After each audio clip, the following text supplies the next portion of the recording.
25 giugno 1975. Il Mozambico si autoproclama indipendente.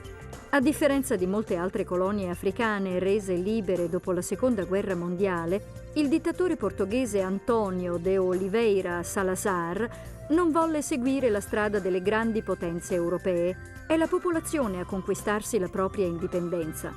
A partire dal 1964, il Frelimo, Fronte di Liberazione del Mozambico, dette inizio alla guerra di liberazione che dura più di 10 anni. Poco dopo il ritorno della democrazia in Portogallo, quando finalmente anche gli ultimi coloni lasciano il potere, il Mozambico si autoproclama indipendente con presidente Samora Machel, leader del movimento di liberazione. La sua presidenza dura fino alla sua morte, sopraggiunta nel 1986.